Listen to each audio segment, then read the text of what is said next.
Welcome to Girl Dad, the podcast.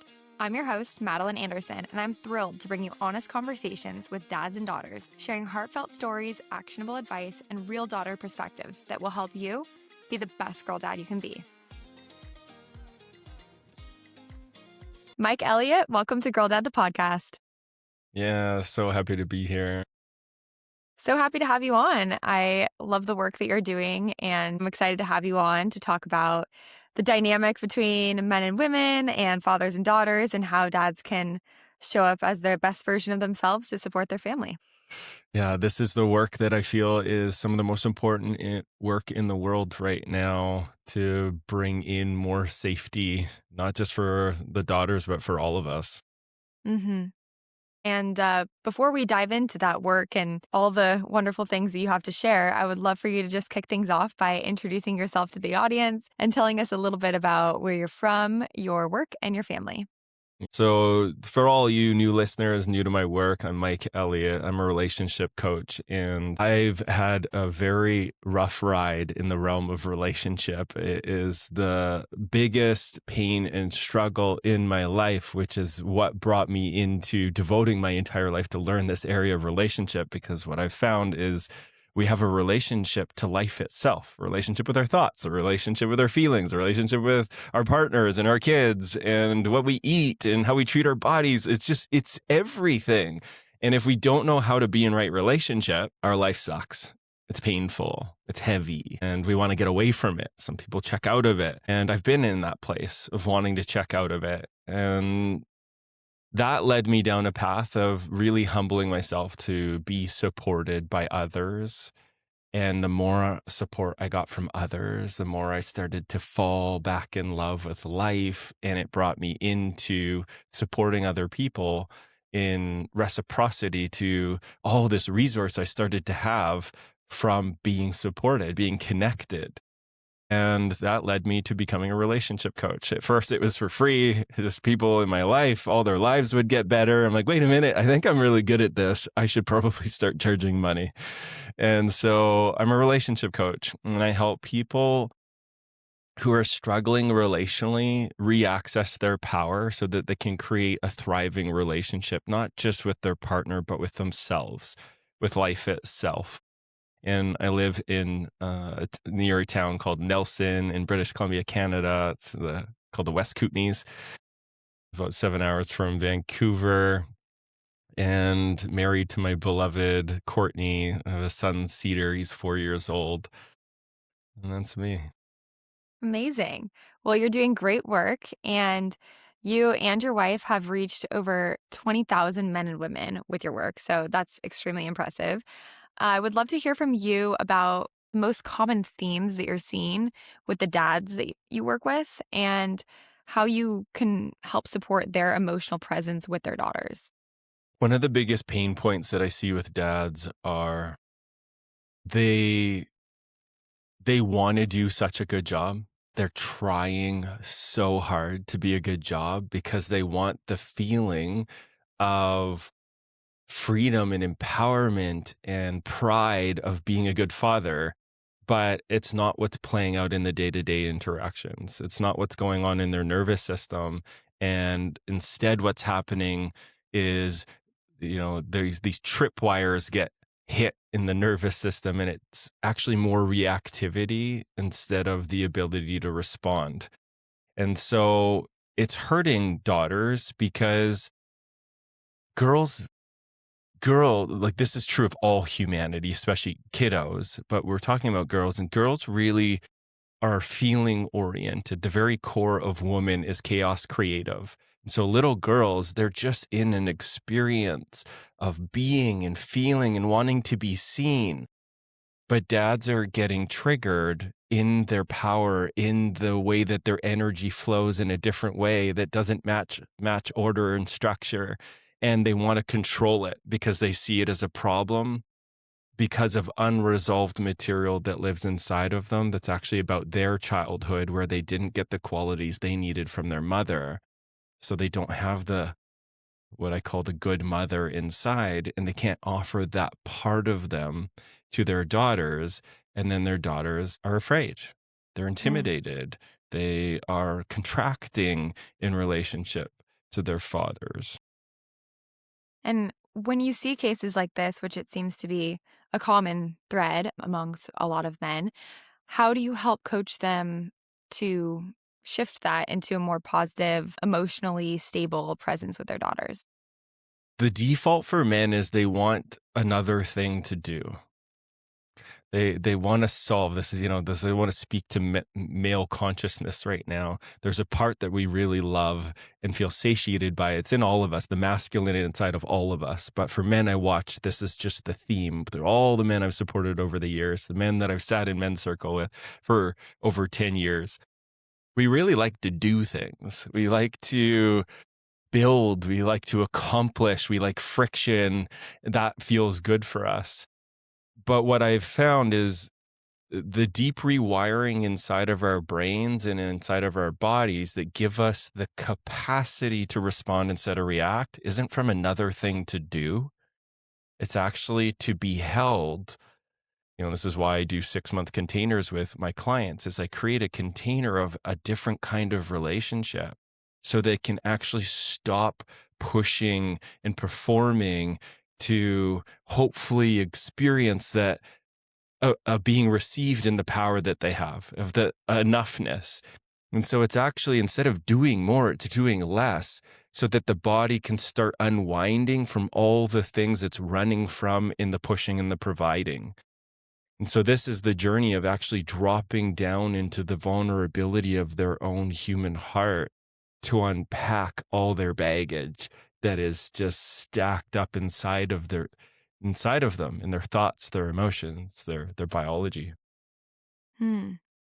And for high achieving men, because I know you work with a lot of them, and a lot of the dads in the audience are high achieving men, I feel like there's this pressure to be a great dad, a pressure to perform, a pressure to make money, to support the family. They're feeling all these pressures. And when it comes to actually connecting with their daughters and their wives, is there any sort of relationships between this like pressure to succeed and also pressure in relationships and actually maybe some emotional disconnection? Or like, what are you seeing with these high achieving men and kind of common themes with them, and how do you help support them to have the best relationships they can? Mm.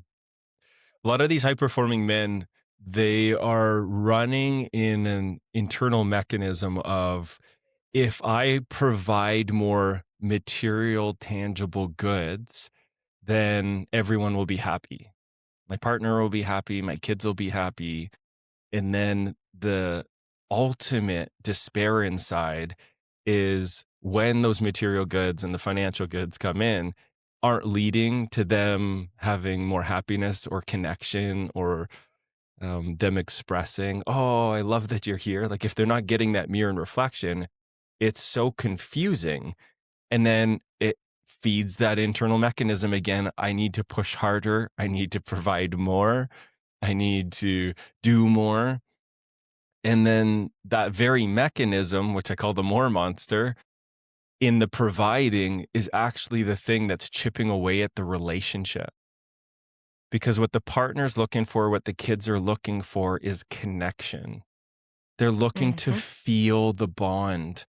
They're wanting, when they, what the biggest pain point that I hear women, express to me or message, and the pain of kids, they want their father's presence. A lot of men are trying to do presence. But the reality is, presence isn't doing more.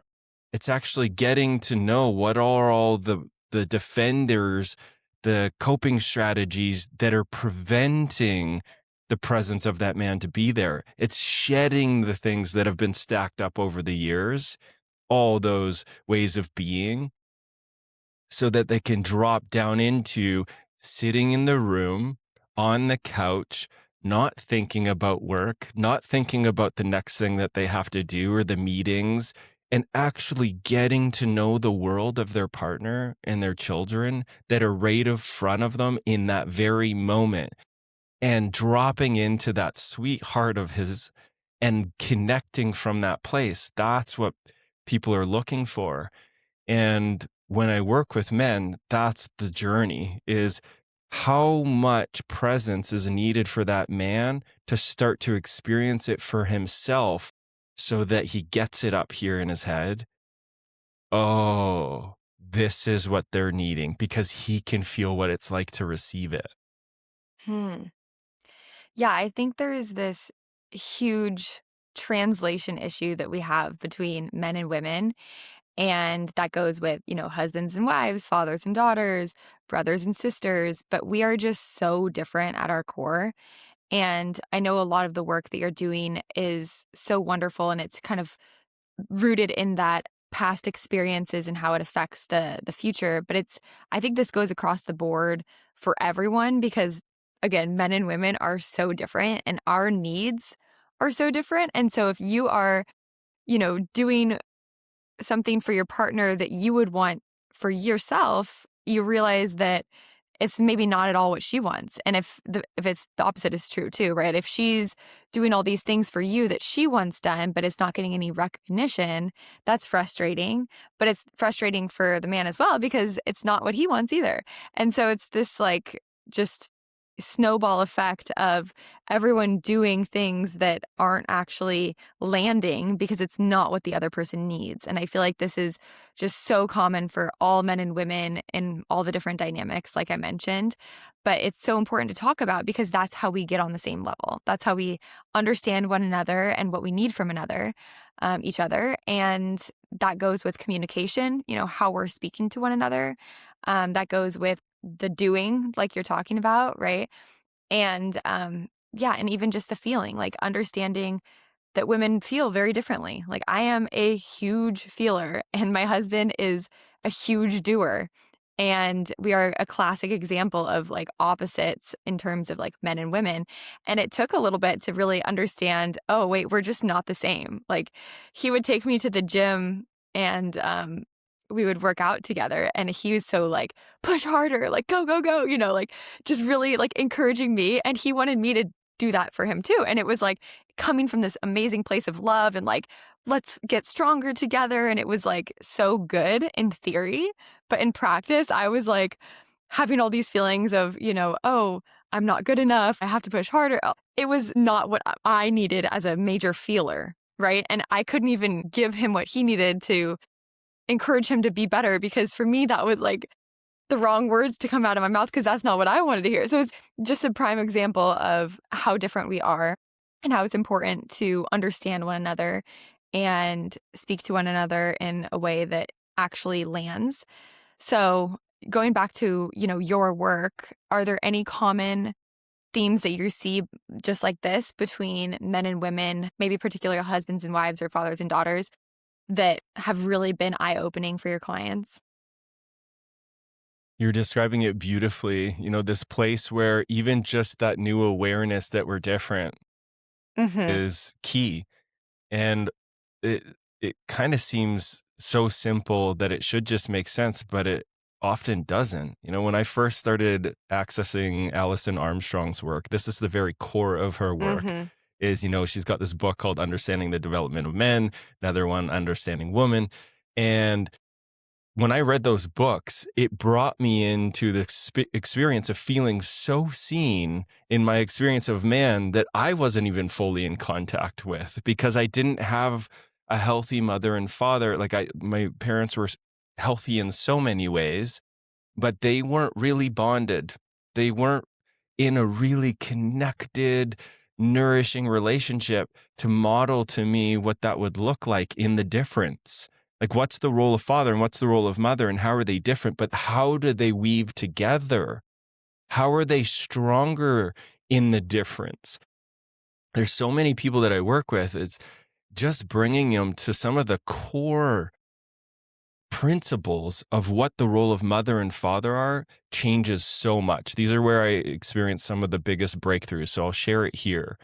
If we look at the very core essence of what mother is, of what woman is, if she's being provided for in a way and has emotional safety and she has, protection, four walls around her, then she can do her job really well, which is attuned to the children, attuned to the home, is the nest enjoyable for everyone to be in. That's her like prime role. And when she does her role well, what we get for ourselves is the feeling of safety in our bodies and in life. That's the role of mother, because she offers her sweetness, her care, her compassion, her reassurance. Even if we look at that biological place, it's like that intimate experience of, feeding, like being, first of all, created inside and then brought into their own body.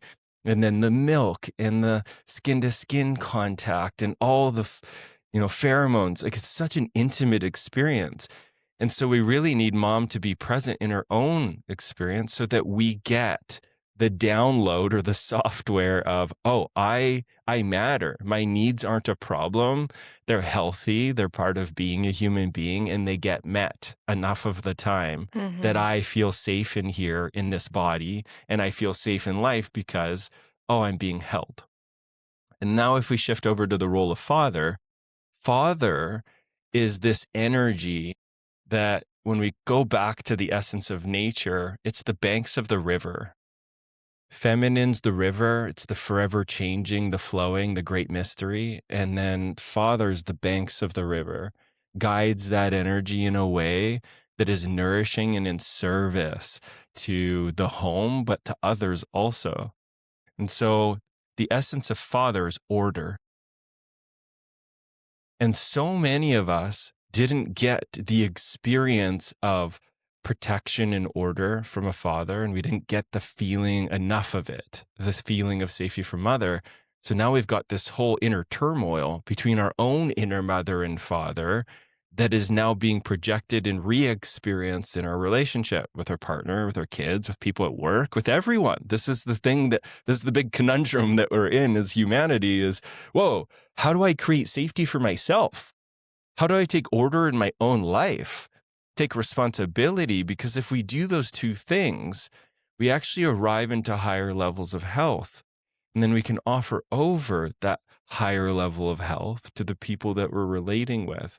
So when I'm working with clients, a lot of it is just the piece I shared there is this is what you actually need. Let's now get to notice how this practically translates. If you're moving in your life, you can actually just check in. Am I lacking order, or do I feel unsafe? If you're lacking order and your life's feeling a bit chaotic, probably father wounding to look at. If you're not feeling safe in your body's probably telling you have some things to resolve and unpack with your mother wounding. Hmm. And the more we do that, the more we can actually come back into present day connection with what's here right now. Yeah, that is beautifully put. And I think it's important to recognize this dynamic between father and mother and how it has affected your childhood and upbringing because so many people just kind of grow up without thinking about it because your children, that's all you know. And then you go and have children, and then you just do what you know, which might have some things in it that could be enhanced and improved. But you don't really know to even do it or how to do that. And so it really starts from this place of understanding, like we said, and really diving into what does a healthy relationship look like? What is a healthy masculine and a healthy feminine? And how can we work together as a beautiful pair in harmony and not against each other by not understanding one another. So it's really great to ask these questions and really think about your childhood and how you were raised and think about how you want to change things moving forward rather than just kind of doing what's in your wiring, which is all you know. Yeah. And to highlight another piece, to go back to the root of your question in that one, women are really needing to be seen in the energy and the beauty that they bring. Mhm. And and even just as an example of this, and you just see if this feels true. Something just when I'm relating with you is I can really see the glasses that you're wearing, and I think you have beautiful glasses. Thank you. And when I share that, what I'm curious about is how does it feel? It feels nice. Yeah, it feels nice. Yeah. And something that can be practical for men to understand or is when you're relating with your partner is start to notice. This is practical. This is where we get to use our logical mind. Mhm. Start to notice, how is my partner presenting herself in a way that's wanting to be seen in the beauty that she brings. And so if your partner has a bunch of shoes, guess what? She wants to be seen in those shoes.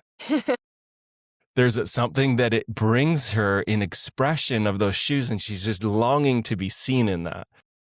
Choosing beautiful glasses, or what you do with your hair, or whatever, however you tend your experience of life. Women want to be seen in that. They want to be seen in the light and the energy and the beauty that they bring. Another way Mhm. to express this is women want to be praised for what it is that they offer. And Yeah. now for men are looking to be appreciated for what they provide and respected for what they provide.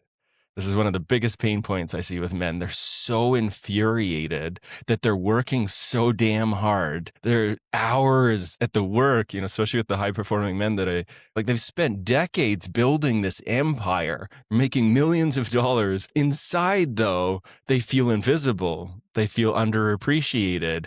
And so they walk into the home, they feel like kings at work, and they walk into the home like, are you kidding me? They're so hurt. They're so frustrated Mm. because there's not enough of the ingredient that is specific to the way that they receive life. It's not Mhm. just being seen for the beauty they bring. They want to be seen for what do they offer that's valuable. Mhm. How does the working hard, how does the making money, how is that experience? Does it create more trust? Does it create more safety? Ooh, if it creates trust and safety, that's going to fill that man's cup for weeks. And then he's going to go Mhm. want to provide more, not from scarcity of I have to do this to get the love, but oh my God, it hits that biological need in us that wants to provide, but we have to be seen and expressed or valued, and appreciated and respected for what we provide. And then we want to provide more. And going back to the women, same thing. If she's seen in her beauty, well, she's going to want to bring more of that. This is what Mhm. men are actually looking for in homes is they're looking for the juicy, soft, light, feminine part of their partner. And they're not super stoked on the critical, shaming, angry part. But the Yeah. way to access it isn't through logic and conversation. It's actually seeing the beauty that's right in front of you and that's been there the whole time, and actually start to acknowledge the places. This is key here. Acknowledging the places. I'm so sorry I haven't been seeing that. I'm sorry I Mm. stopped appreciating that. In dating phase, we do it naturally because of procreation hormones. Thanks, hormones. Easy to be like, you're beautiful. Oh my God, you smell so good. I just love being with you. Let's spend hours on the phone.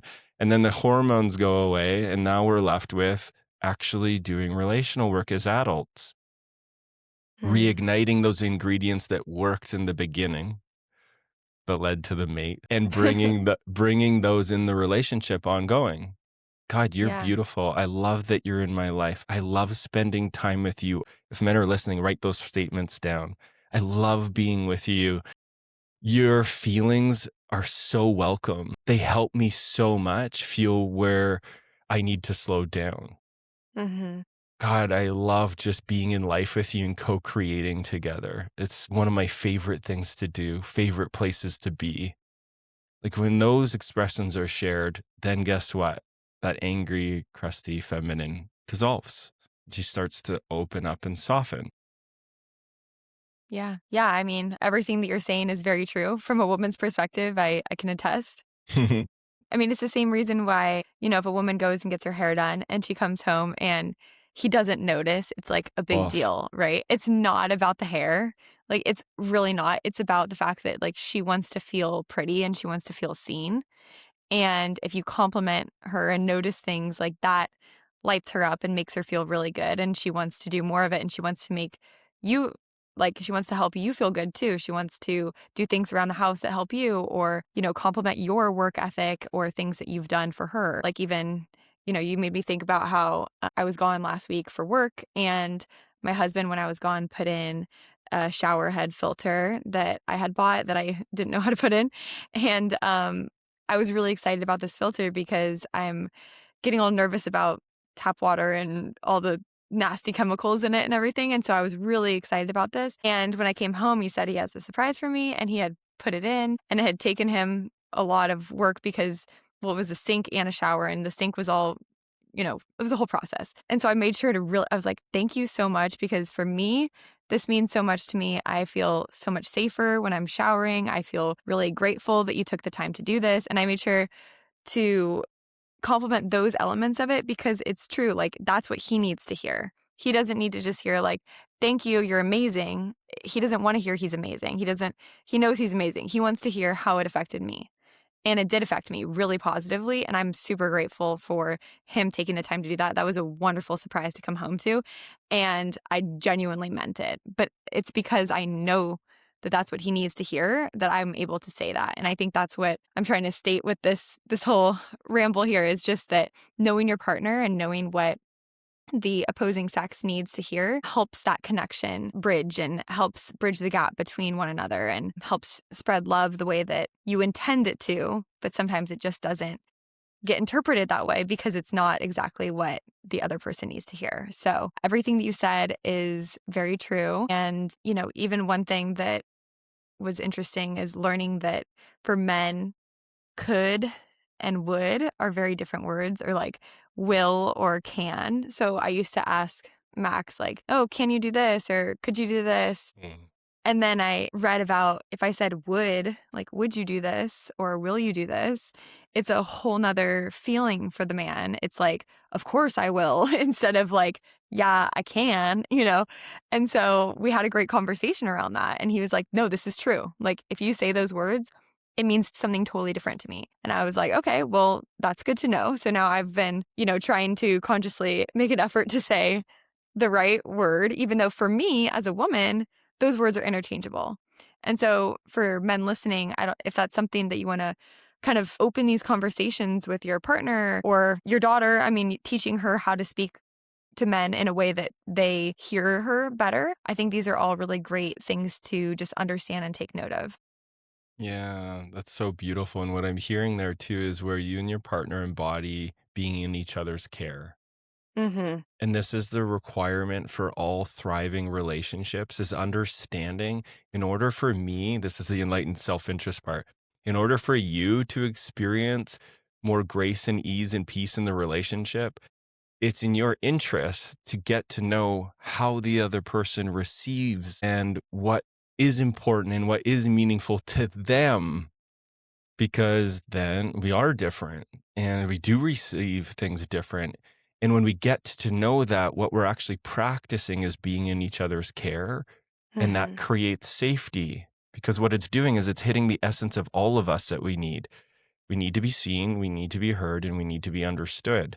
If we do have that, we move into higher states of consciousness. Dan Siegel's work, he describes this, that if we want to arrive into higher states of health, it's completely dependent off of our ability to integrate our already lived life.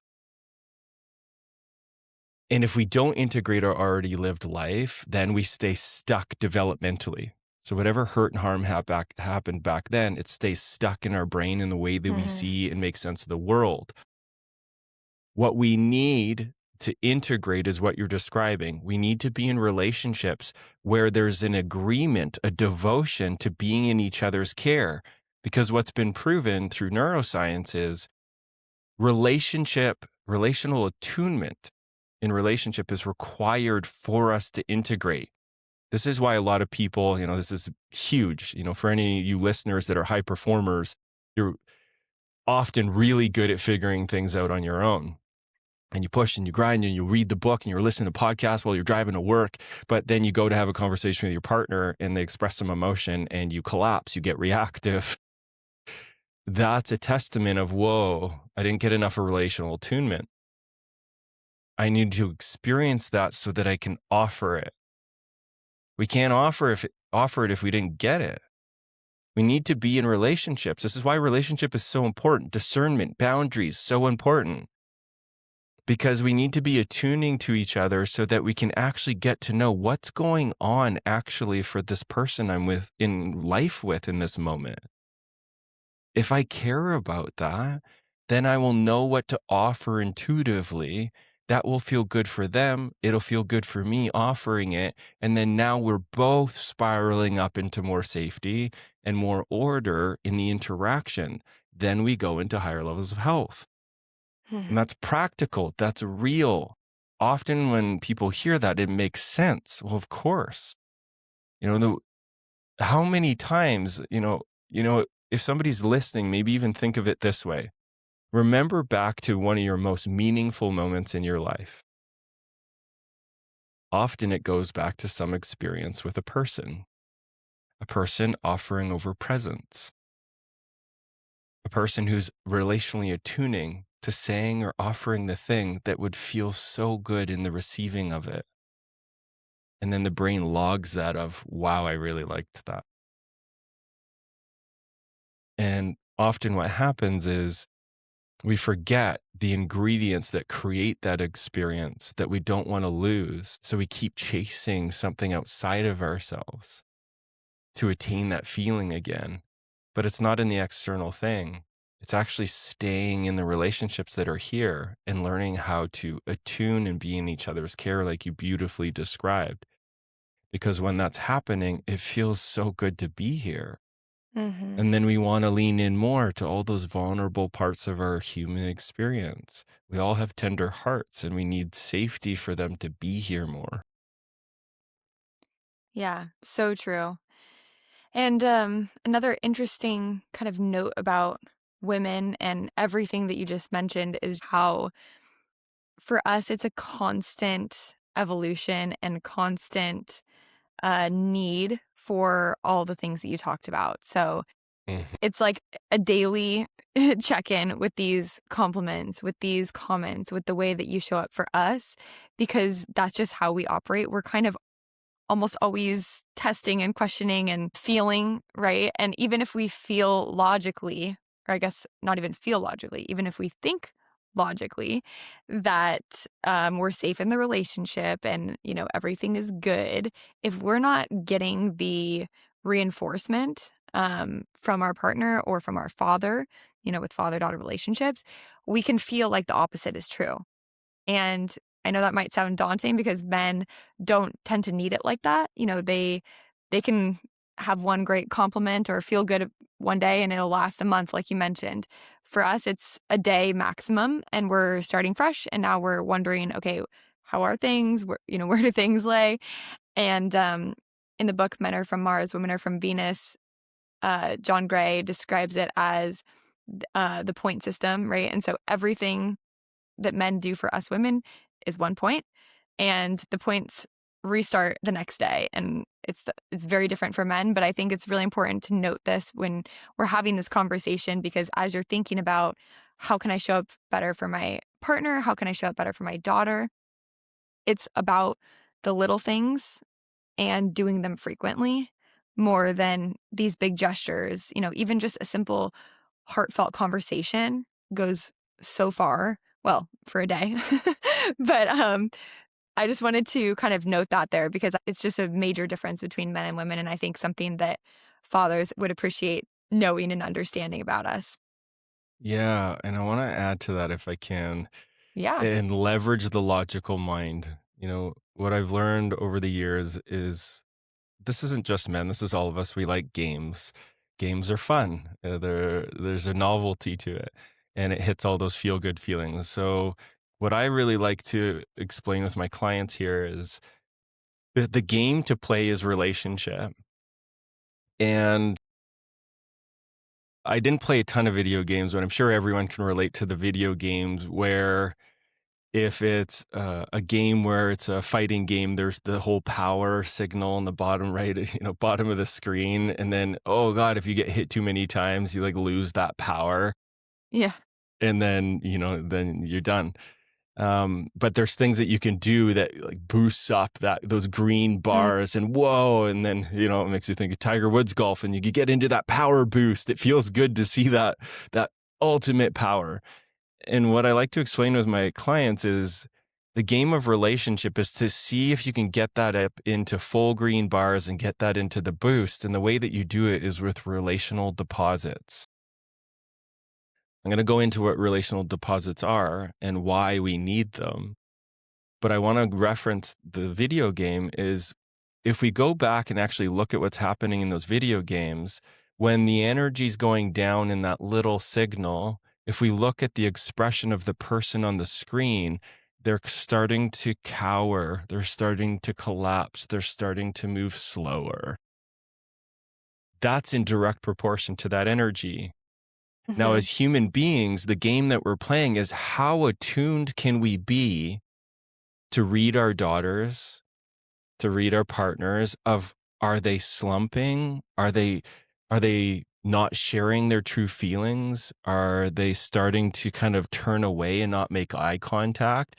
Well, then the game that you're playing is now showing you, whoa, the energy's going down. We need more relational deposits to get that energy back up. Because especially in a daughter, she's in this young, vibrant energy that is here to really taste life and to be seen. And she longs for that recognition of her father. And so Mhm. she's needing little hits of praise. She's needing moments. These are relational deposits, every one of these. So you can take notes. It would be actually when she's having big emotions, drop down to her level, eye to eye, slow down your pace. Slow down the tone of your voice because she's feeling oriented and it's heightened in younger stages of development. Help her feel your gentle power, which I describe strong back, open front. Get Mm. down to her world and help her feel that you can see she needs things to slow down and to be soft, to feel that you're right there. Reassuring statement, sweetie, I'm right here. Big feelings, of course, I'm right here. Can I Mhm. hold you? Scoop her up.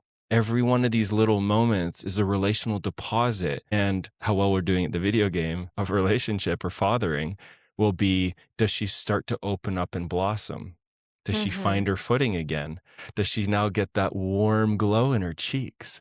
Is she smiling? Okay, great. You're bringing her back into life from that predictable wave of feminine experience that's happening, that's forever changing. You described it beautifully.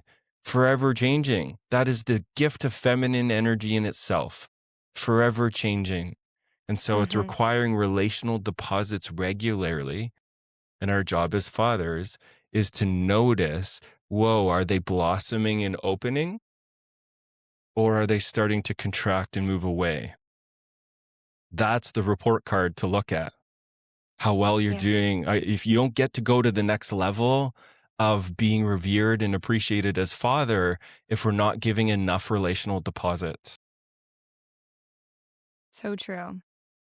I love the way that you frame that. And I think, like you mentioned, even scooping her up, that counts as a deposit. And that just goes back to what I was saying, that it doesn't have to be these grand gestures. It's just about these micro moments and these feelings that you give to your daughter and your partner that feel so good for them. And that's how they're going to feel their best and be able to show up best for you too.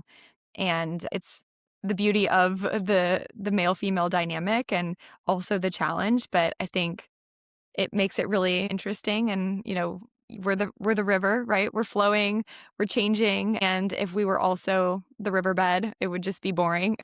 Yeah. It's like just yeah, it's how it is, and I think it's a great thing, but understanding one another is the best thing that we can do to connect, again, for all dynamics, father-daughter, husband-wife, etcetera. So, yeah, no, I think this is all really valuable information.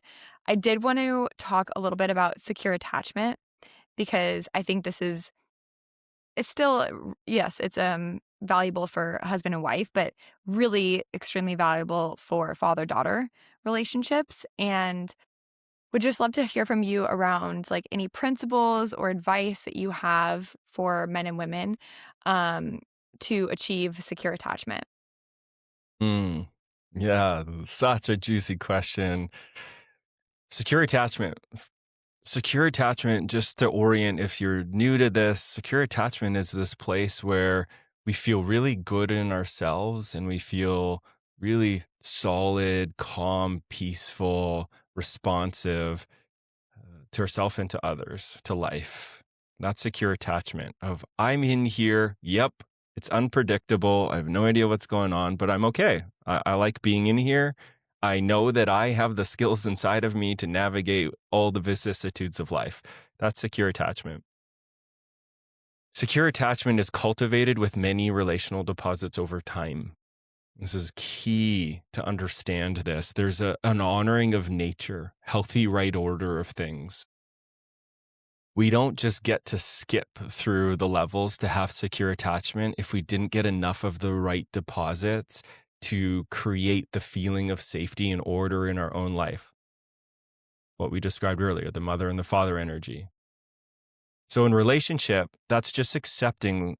For anyone listening, there's no shame or judgment here if there isn't secure attachment. Yeah, it's our ultimate aim, but also we don't want the more monster or that thirst or the desire for that accomplishment or that status to get in the way of what's here right now.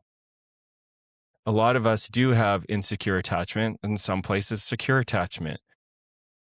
We first to start to create deposits and ingredients to create more secure attachment right now is to actually start to take ownership and recognize where we're insecurely attached, where we're hyper focused on the other person, of what they're saying and they're doing, and we're wanting to change what they're doing and saying so that we feel better inside. That's insecure attachment.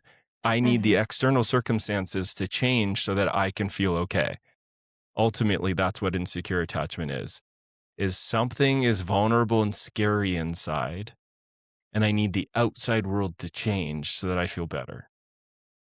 I think all of us in a human body experience levels of this, and depending on how much trauma has happened in someone's life determines of how alive the insecure attachment is.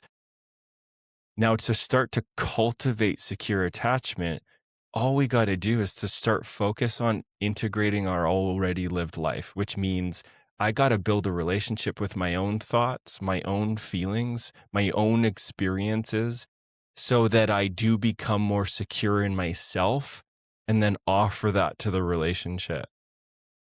If we're talking about adult partnership, if both partners recognize that's their number one role and responsibility is to process their already lived life so that they can arrive into higher states of functioning in their brain, getting that executive function of their prefrontal cortex online, which is I can see the big picture. Mhm. You are having your own experience and I'm having my own experience, and neither one is wrong or bad. And I'm just here. I'm here for it. I'm here with you. That's the secure attachment lens. But if we're in the place of, no, you're doing this or you're doing that, if you didn't say that, then I wouldn't have, Mhm. that's the insecure place. So in Courtney and I's relationship, when we have those insecurely attached places, we move into the practice of what creates secure attachment. So as an example, if we have a rupture with an argument and our differences hit each other and we're feeling far apart, we're feeling disconnected, what we do is we bring in the ingredients, the relational deposits that lead to secure attachment. So we go and one of us, whoever has more adult online, can see the bigger picture that we're having a rupture. In our work, we call this the sacred we language. We had a rupture. I can see we're having a misunderstanding. I think it would be really good for us to go to the couch and just co-regulate, which is, for anyone who doesn't know what that is, just being in proximity to each other, cuddling, eye contact, breathing together so that the nervous system can find its ground in connection. That secure attachment is, whoa, let's just slow life down till we can find each other again and reconnect. Mhm. The amount of times that we do that, if we do it enough of times, that's what creates secure attachment. And for all you parents, don't freak out about this because you don't even need to be perfect. This has been studied and proven that there only needs to be 30% attunement to that, Mm. 30% attuning to the need and coming into that connection where it's really felt. If it happens 30% of the time, it'll create secure attachment. That gives us Wow. that's great. For somebody who didn't do great in high school, I'm stoked with those numbers. I'm like, whoa, I only need to get 30% and I'm going to create health for my kid. And obviously want to aim for more. But in our relationship, we just need to get back to that base 30. And so if this is partnership, if this is with your daughter or your kid, is whoa, okay. When there's ruptures, disconnection, notice it, own why that's happening. What can we take responsibility for? Then come back, invite the connection and slow down, breathe, eye contact until both bodies, both nervous systems actually show the signs of being connected. Mhm. Yeah, no, that's wonderful. Another theme here that I love is that it's not you're either securely attached or you're not. I think a lot of people, you Yeah. know, anxious attachment, avoidant attachment, secure attachment, these are buzzwords right now that a lot of people are saying, I'm avoidant attachment or I'm anxious attachment. And it's great. I think the first step of recognizing where you tend to fall is great because that's the awareness that we've been talking about this whole time so that you can make changes that move in a positive direction. However, it does not mean you're stuck there and you can become securely attached through various actions and conversations and the way things are handled between you and your partner or you and your father or daughter. So it's a positive light on all of this attachment theory because it's very possible to achieve secure attachment. And I love those tips and tricks on how to do so. I think there's something so powerful about a hug, like you just especially as a woman, as a feeler, if you are hugged by your dad or your husband or a man who truly loves you, your guards come down, your emotions regulate. You feel so much better almost instantly. I think the 7-second hug is where oxytocin rises to a certain amount, where you really do feel a lot better and you feel that connection. So if you're a dad listening and you're having a tough conversation with your daughter or your wife, and it's time to regulate, um, a 7-second hug goes a really long way. It's the ultimate. It's the ultimate. And it makes me think of even just last week. I've been doing this for years and still sometimes I forget because when my partner, she's a big feeler for all the astrology buffs, quad Scorpio. So she feels deeply. And sometimes it's hard for me to hold. And then I go back into that frame inside of myself. Right.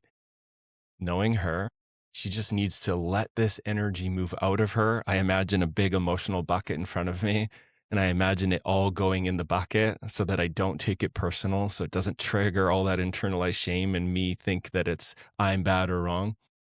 And last week, she was having these really big feelings, and I remembered this. Oh, yeah. This isn't about the words she's saying. This is what she's needing to be experiencing in her body.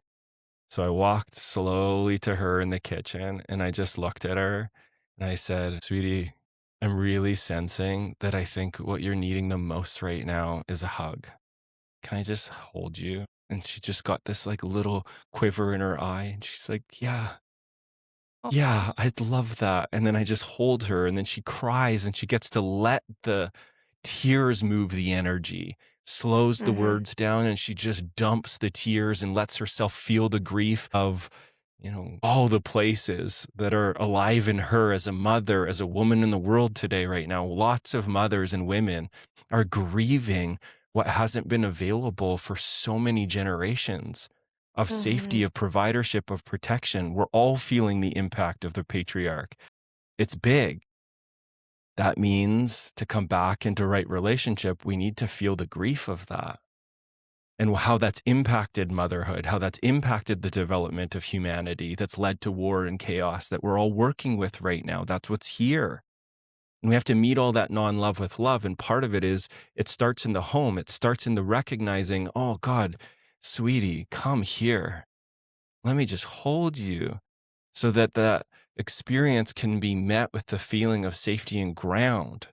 If we can do this for our daughters, if we can do this for our wives, then the women, and this is what I'm so grateful and forever reverence for in you women, is you have been holding the torch for so long, advocating for the connection in the relationship. and that things need to slow down to maintain the connection.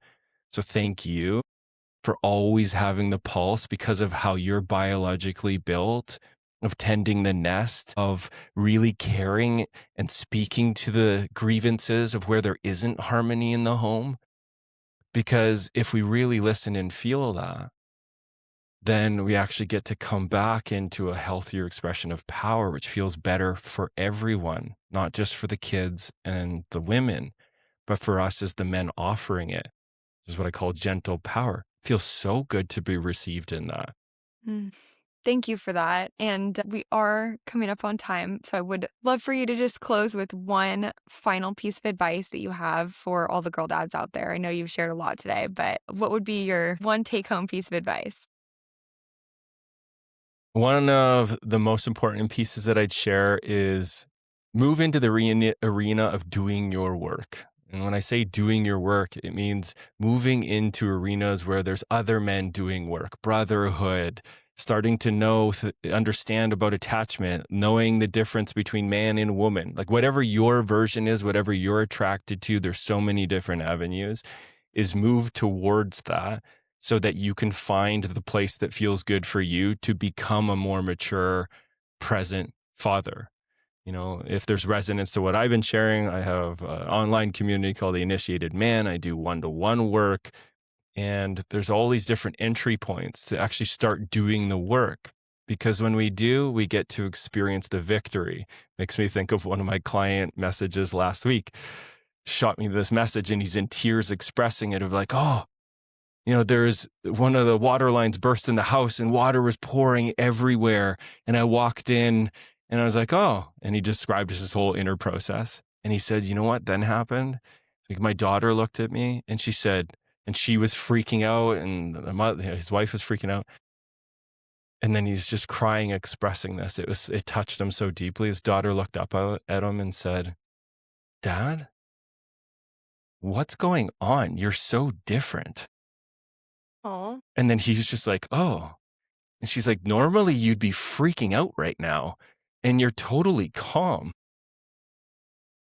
That is, I find, you know, I cry just hearing it because I yeah. think this is what men are longing for, is to actually be present, stable in themselves, to not lose their shit when life happens, Mm-hmm. when feelings happen, and be received in that level of experience, that level of Mm-hmm. presence. Because now, watching this time and time again, daughters reflecting back years later, you know, she's an adult now, but then mirroring back, whoa, her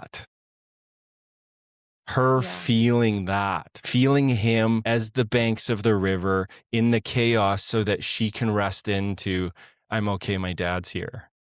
Mm-hmm. That would be my advice for men. That's what's possible if you do your work. Yes, it is. Thank you so much for that. That's when people say my dad is my rock or my husband is my rock, that is exactly what they're talking about. That stability, that calming presence, the ability to regulate us women. Oh my gosh, it's a beautiful thing. So, thank you for closing on that. It has been a pleasure chatting with you today. I'm sure the audience thought this was a very valuable episode. Where can everyone go to find you? Yeah, the easiest place to find me, you can find me on Instagram. It's Mike Elliott .relating. Elliott has 2 T's. And then I can share a link with you. You can put down in the description. If there's a Perfect. man that wants to find where the gap is in his experience, there's a quiz he can take. And then that funnels him into all the work that is available to arrive in this experience of true presence. All right. Sounds great. We'll do that. Thank you, Mike. Have a wonderful day. Yeah, thanks so much, Madeline. Thanks for everyone listening. Thank you for tuning into Girl Dad, the podcast. If you found today's conversation helpful, please subscribe, leave a review, and share it with a fellow girl dad. I read every review and truly take your words to heart. To close out, remember, your intentional moments make lasting legacies. See you next week.